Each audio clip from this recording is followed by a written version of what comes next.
Mesdames, Messieurs, merci de votre fidélité et confiance à Canal Congo Télévision et bienvenue à votre émission Zoom qu'on a l'immense plaisir ce soir de recevoir pour vous Monsieur Éminence Avion. Il est président national de la structure ECNDH auquel j'ai dit bonsoir et bienvenue. Bonsoir Monsieur Maxime, bonsoir à tous les téléspectateurs de CCTV et de l'émission Zoom Echo. Et bonsoir à toutes les autorités qui sont en train de ménager aucun effort pour que la paix puisse revivre les jours sur toute l'étendue du territoire national. Merci aussi à tous les héros dans l'ombre qui se battent jour et nuit. Et surtout au FRDC, pourquoi pas aux citoyens qui sont juste dans les territoires réprimés par les oppresseurs, qui sont en train aussi d'accompagner nos forces vives pour que la réalité devienne palpable aux vies aussi de tout le monde. Vous êtes bien portant, Monsieur Éminence Avion. Tout à fait, je suis très bien portant.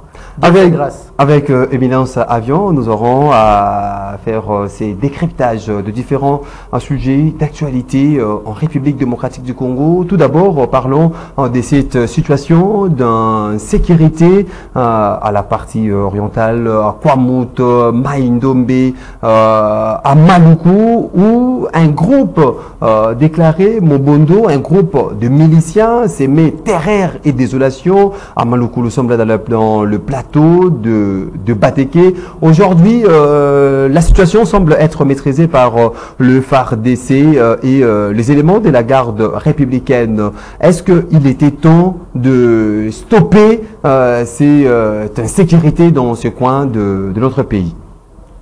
Oui, merci Monsieur Maxime.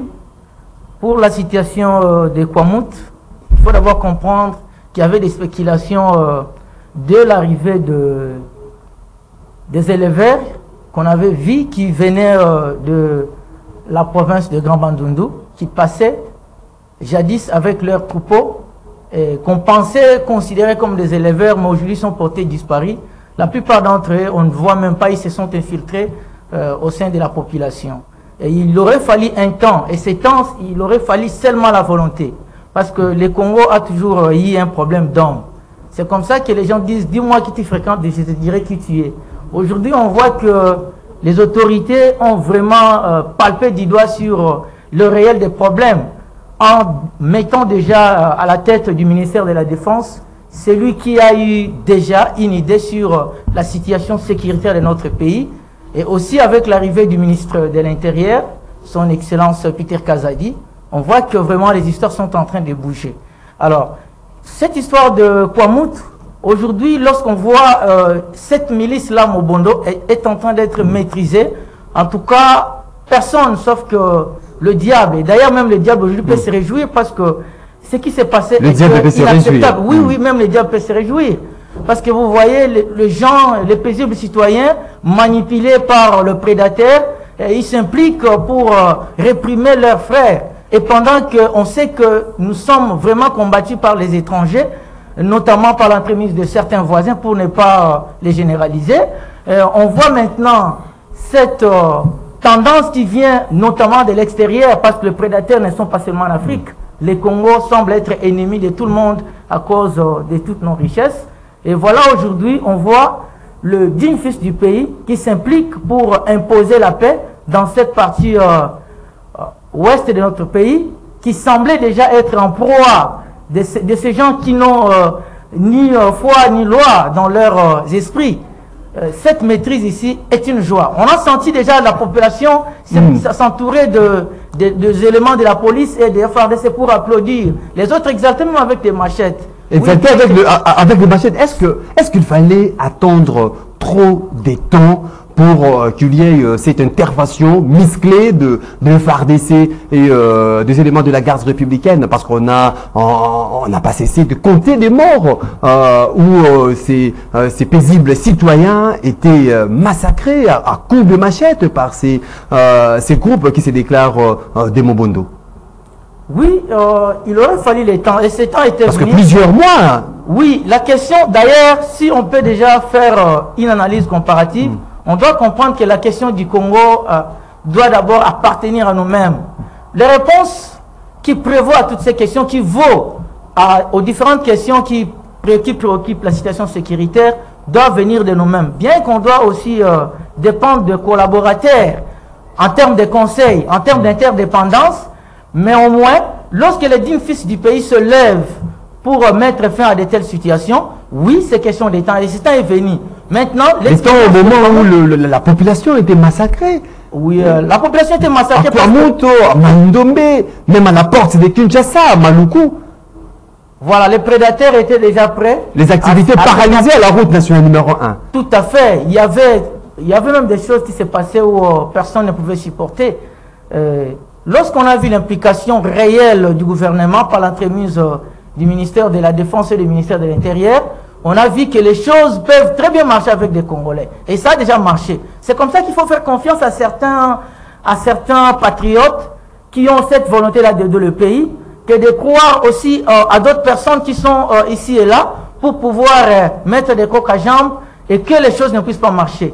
L'expérience de Kwamout doit nous servir aussi pour pacifier l'Est de notre pays, bien sûr qu'en comptant aussi sur la volonté de ceux qui veulent nous aider. Mais surtout nous-mêmes, nous devons nous mettre vraiment à la situation, à l'épreuve pour que rien ne puisse nous dépasser. Est-ce qu'il ne s'est pas posé un problème de gestion dans les cas de Maïndombe, Maluku et Kwamoto? Est-ce qu'il ne s'est pas posé un problème de gestion? Parce que si vous attendez, il y a certaines opinions qui déplorent cette léthargie dans la gestion de différentes provinces.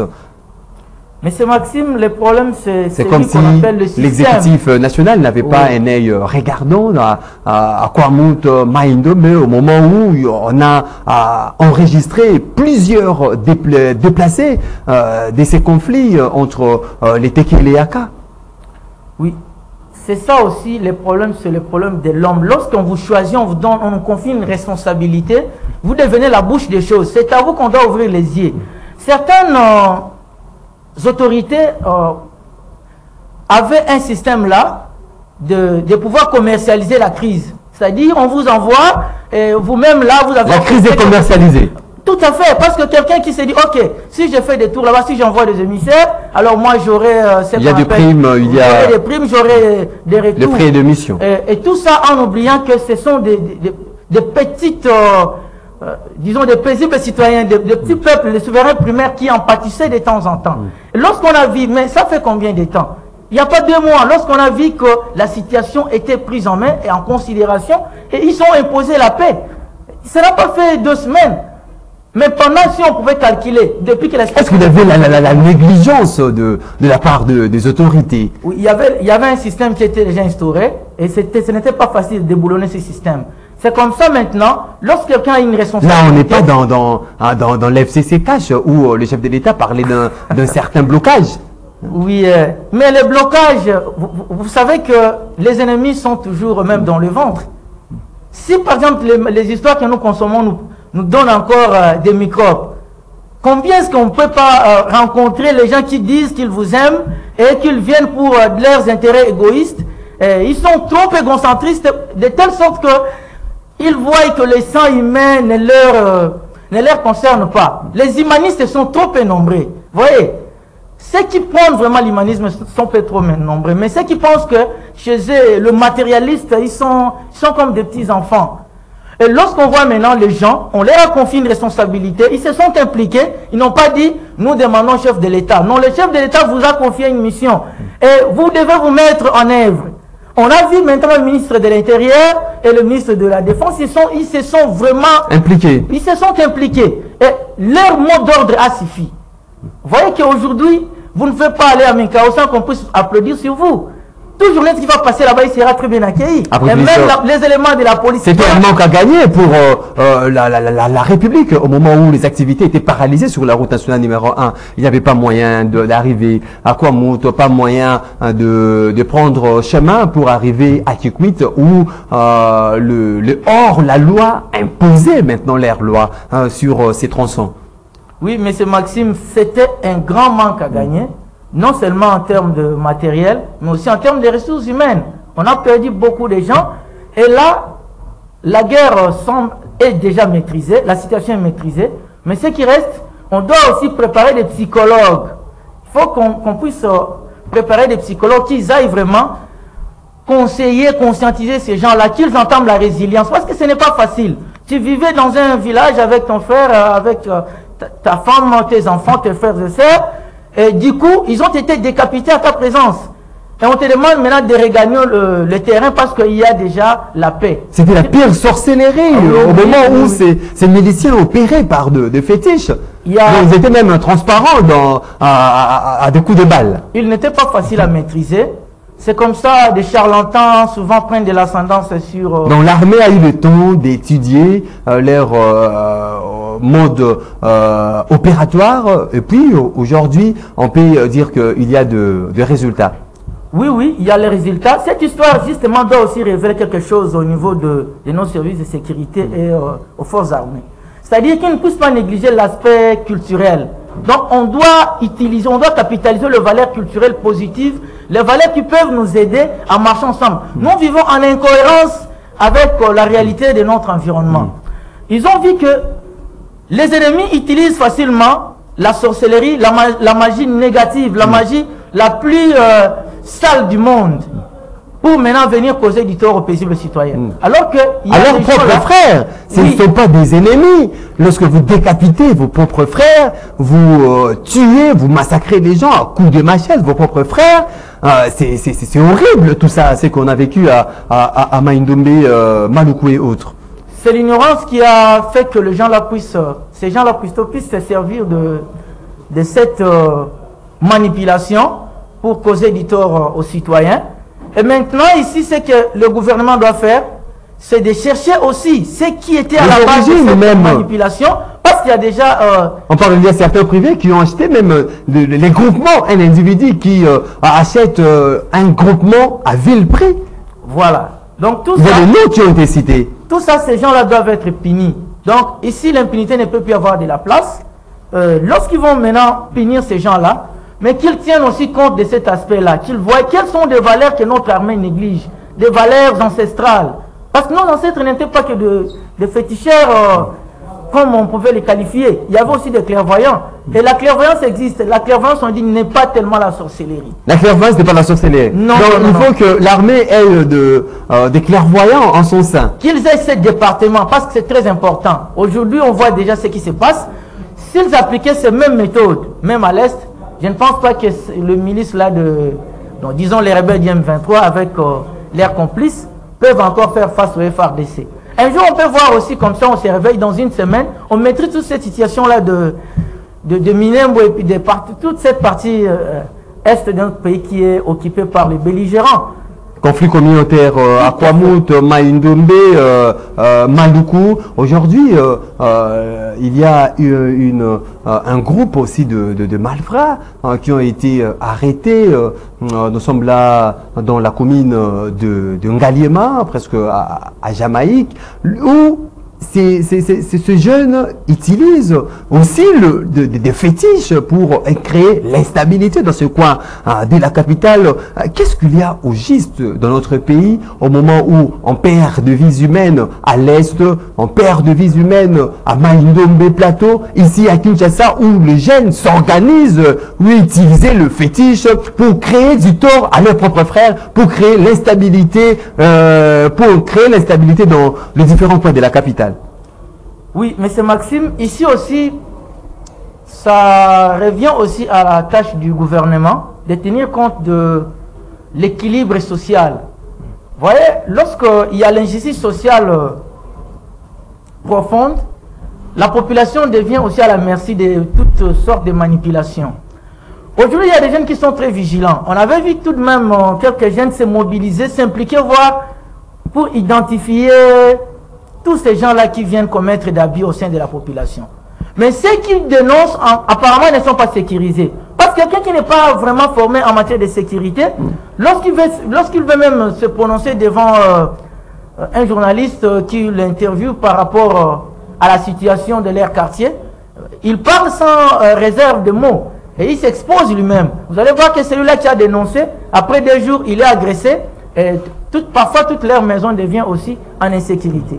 C'est pourquoi ces gens-là qui s'impliquent, la population qui s'implique pour la sécurité de nos milliers, de nos quartiers, de nos communes, soit aussi sécurisée par les gouvernements, les autorités qui ont la compétence dans cette matière. C'est très important.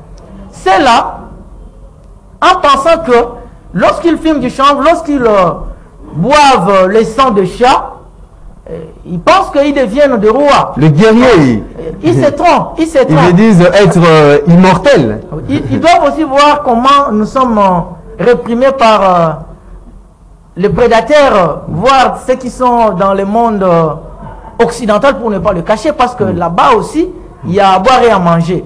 Donc, ils ne peuvent pas continuer à causer du tort à leurs frères, qui, par moment, leur seront utiles pour qu'ils reviennent au sein de la société et lutter ensemble. Tous nous devons vraiment contribuer pour l'évolution de notre pays. Nous devons booster le développement de notre pays. Parce que notre pays est... Est-ce que les gouvernants sont conscients de problèmes que guette la République démocratique du Congo pour trouver des moyens à juguler tous ces problèmes, à juguler toutes ces crises multiformes? En tout cas, trop peu de dirigeants sont conscients. Oui, il y a une partie des dirigeants qui sont vraiment conscients, qui savent qu'ils doivent investir parce que demain, ils ne vont plus exister. Quelle que soit l'abondance des richesses que tu vas amasser, après un temps, tu ne vas plus exister. Qu'est-ce que tu vas léguer à ta postérité? Une histoire sale, une histoire qui aura des répercussions sur ta descendance. Donc, ce qui n'est pas bon. Bravo à ceux qui sont en train de se battre pour que notre pays puisse rétablir sa souveraineté et que le peuple puisse aussi travailler, mais qu'il plaise à ceux qui pensent encore qui amasser des richesses, investir avec de l'argent sale, en manipulant surtout les jeunes. N'oubliez pas aujourd'hui, c'est très dangereux. Est-ce que ce n'est pas aussi un mauvais signal ou de mauvais indices lorsque on voit le banditisme urbain, cette situation d'insécurité au moment où on s'achemine vers la tenue des élections qui est prévue en décembre de cette année? Oui, mais c'est Maxime, autre chose. Vous voyez, c'est très dangereux lorsqu'on voit ceux qui sont aux affaires, donc ceux qui doivent nous diriger, ceux qui sont censés voter des lois, qui doivent, parce qu'on doit les Koulouna là. En principe, on devait les qualifier. Ce ne sont plus des hommes normaux qu'on peut dire Koulouna. Les termes là minimisent leurs effets. Il faut les attribuer même en tout cas, le qualificatif de terroristes. Parce qu'ils sont en train de terroriser la population. Oui, il faut dire seulement, une fois que tu blesses quelqu'un avec la machette, tu es office assassin. Tu as par exemple 30 ans de prison. En tout cas, quel que soit le degré ou le niveau des avocats qui viendront... Là, pour décourager tous ces jeunes qui auront envie de commettre un peu de bavure dans la société. Oui, oui. Aujourd'hui, vous voyez... C'est me conduire même. L'idée d'envoyer des couleurs, par exemple, dans les faire l'agriculture, ce n'est pas mauvais. Nous avions par moment encadré, nous, dans notre ONG, nous étions dans une synergie qui formait des Koulouna. Des Koulouna étaient formés comment? On les appelait, et les hommes qui sont considérés comme normaux, et ces Koulouna-là, ils suivaient la formation ensemble, la formation des citoyens de type nouveau. C'était pour que ces gens-là, et ceux qui ont fait l'agronomie, et ceux qui doivent apprendre la formation de l'agronomie pendant 6 ou 7 mois, qu'ils aillent travailler ensemble. Pour que le travail de champ ne soit pas une punition, qu'ils ne puissent pas se sentir dans une sanction particulière. Donc ils disent, ok, nous devons servir le pays, nous sommes très importants, nous travaillons avec des licenciés, nous travaillons avec les docteurs, nous travaillons avec le médecin, tout le monde est avec nous. Aujourd'hui, quelqu'un qui est là, il est aux affaires, mais il a un groupe de Koulouna, il s'est dit, moi je forme des Koulouna. Mais il sera toujours formateur de Koulouna à perpétuité. Parce ils ont l'air d'origine morale. Mais ils ont subventionné à cause de ça. Comment toi tu es là, tu es député, tu es un ministre, mais avec moi j'encadre de Koulouna, ou bien moi je vais fournir de l'aide sociale par exemple. Toi tu es ministre de l'agriculture. Tu n'as pas investi tu n'as pas proposé les pistes de solutions au gouvernement pour que déjà dans 4 mois, une fois qu'on cultivait le maïs, les pays pouvaient déjà se nourrir. Mais alors tu dis ok, moi en tant que député, je forme des Koulouna. Toutes les fins du mois, le gouvernement subventionne tes activités. Mais tu deviens commerçant. Est-ce que toi, tu vas accepter vraiment que les phénomènes Koulouna puissent prendre fin? Il y a aujourd'hui même certains Koulouna qui sont payés.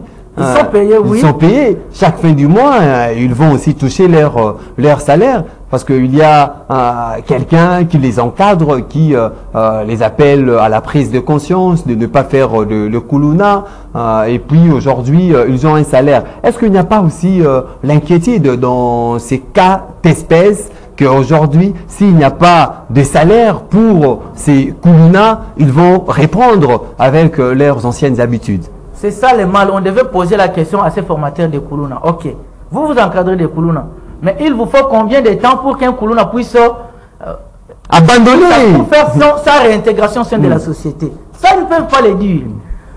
Or, si vous leur demandez, dans leurs entourages, ils sont entourés de combien de psychologues? Ils ne vont peut-être rien vous dire. Ils ne peuvent pas s'entourer des psychologues parce que les psychologues vont aussi peut-être, eux-mêmes peuvent faire partie des cas.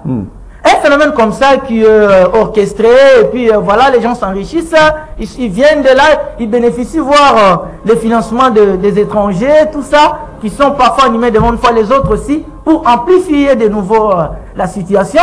Et ceux-là ne vont pas abandonner. Tu ne peux pas encadrer un koulounaire comme ça pendant plus d'une année. C'est inacceptable. Est-ce que les stratégies sont mises en œuvre de la part même de notre gouvernement pour mettre fin à ce banditisme urbain qui prend de plus en plus même de l'ampleur de notre capitale? Certes, il y a des stratégies, mais on peut dire que ces stratégies ne sont pas tellement adaptées aux réalités de l'environnement. Parce que les koulouna là ne sont pas des... Si on dit aujourd'hui, dans une semaine, on ne veut plus entendre parler des koulouna, ça sert... Personne ne va sortir pour toucher la machette. Même, il y a des pseudo-bandits. Quelqu'un comme ça, bon, qui ne réclame rien, puis voilà, il a la machette, même s'il a le téléphone, il va le vendre, un téléphone de $300, lui va le vendre à $10, cela ne lui dit absolument rien. Parce que s'il faisait ça à cause d'argent, il pouvait vendre ce téléphone même à $100. Et donc, tout ça, ce sont des choses qui sont vraiment orchestrées par les gens qui sont animés de mauvaise foi, qui oublient que de l'argent qu'ils déversent là, pouvait aussi servir à d'autres choses. Pendant qu'il y a des policiers qui devaient de temps en temps actualiser leur formation, pendant qu'il y a des différents services qui devaient au moins utiliser ces fonds-là au bénéfice de tout le monde, vous dites nous donnons les couleurs, nous payons. Il y a même certaines opinions qui estiment bon aujourd'hui de répondre avec l'opération Likofi initiée par le général Kanyama, qui à son temps la population avait constaté que après l'opération, on parlait plus de Koulouna dans de quartiers reconnus en Koulouna. Est-ce qu'aujourd'hui, il faille faire recours à l'opération Likofi, par exemple?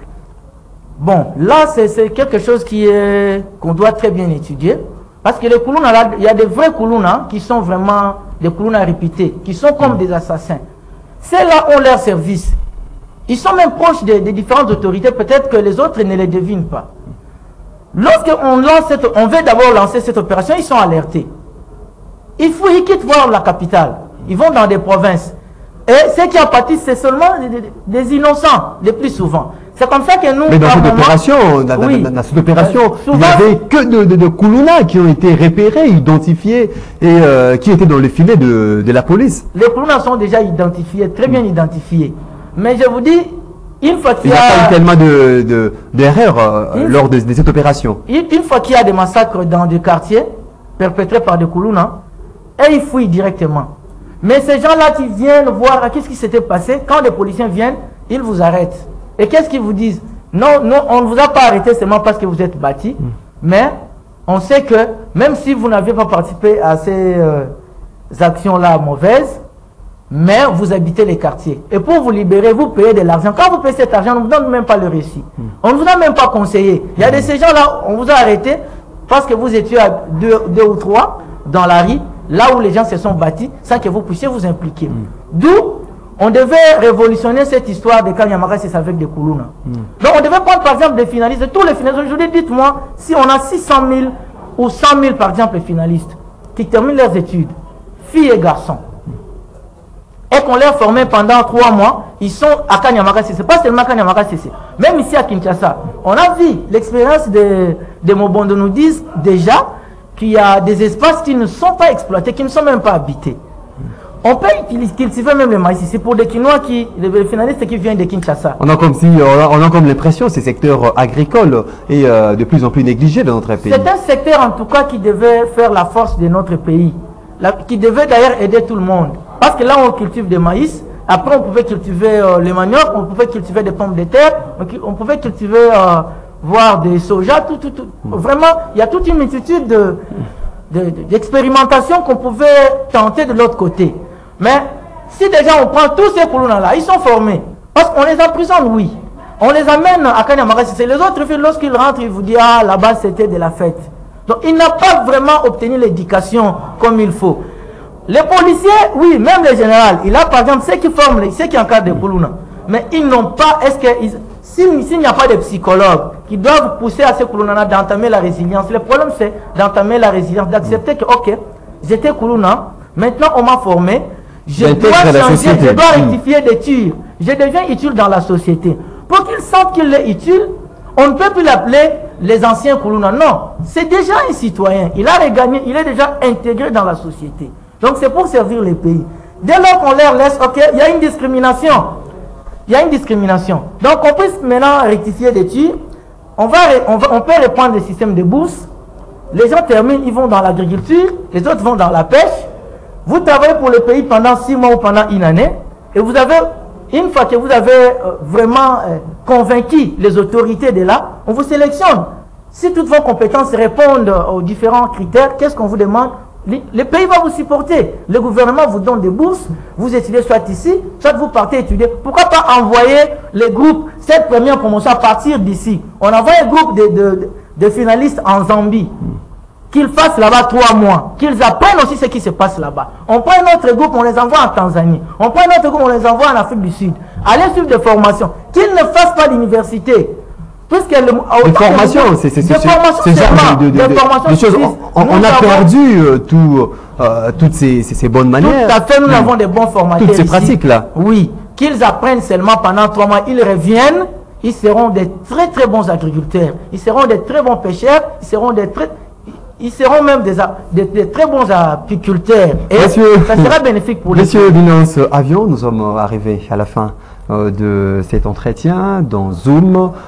Qu'est-ce que si on vous demandait de conseiller les autorités qui nous dirigent, mais également la population par rapport à tout ce qui a été dit ici concernant la sécurité, qu'allez-vous dire? Je m'adresse d'abord aux autorités religieuses,